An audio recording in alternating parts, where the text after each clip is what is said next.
Rupa,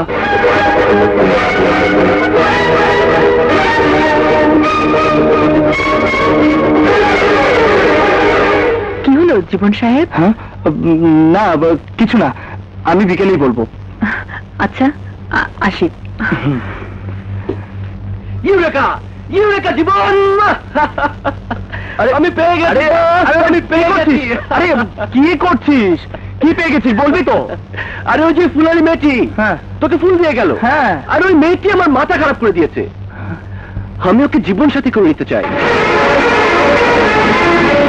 I love her. I love her. ওকে ছাড়া আমি বাঁচবো না দোস্ত, যেমন করেই হোক ওই রূপাকে আমার চাই। যে কথাগুলো আজ তোমাকে আমি বলতে চেয়েছিলাম তা বুকের ভেতরেই পাষাণ বেঁধে রেখে দিলাম।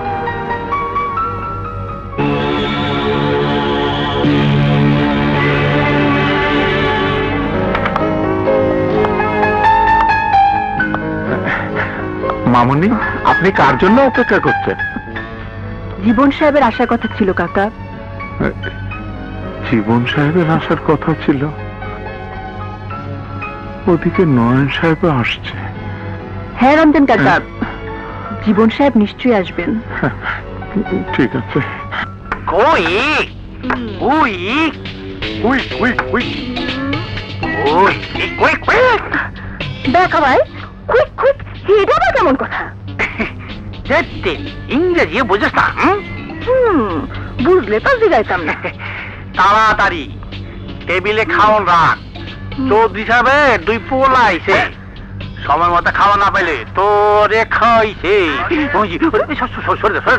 কি ব্যাপার, ভাতের বদলে কলা কেন? মতো ভাত পাবেন, এখন কলা খান। সুমন কোথায়? হ্যাঁ, একটু আগে থেকে দেখছিলাম, এখন গেল কই? সুমন,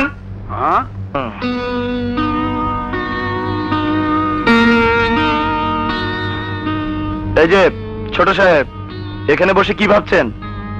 এই জীবন, ওই মেয়েকে ছাড়া আমি অন্য কিছুই ভাবতে পারছি না দোস্ত। ঠিক আছে, ভাবনাটা আপনার পরে হবে, এখন চল খেতে চল।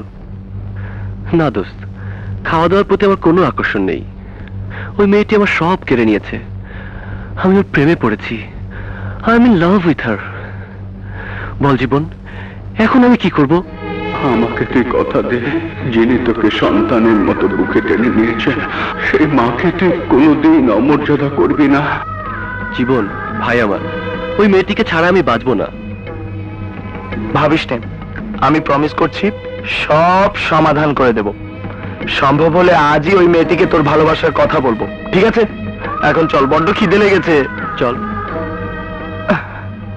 বেটা মজনু। না রূপা, তোমার জীবনে এই হতভাগ্য নয়নের ফিরে আসা সম্ভব হলো না। নয়ন, নিজের স্বপ্নকে ত্যাগ করে হলেও তোর ওই ভাই বন্ধু সুমনের মুখে হাসি ফুটিয়ে তুলবি। জীবন ভাই আমার, ওই মেয়েটিকে ছাড়া আমি বাঁচবো না। যে মা আমাকে সন্তানের স্নেহ মমতা দিয়ে বড় করেছে, সেই মায়ের মুখে হাসি ফোটাতে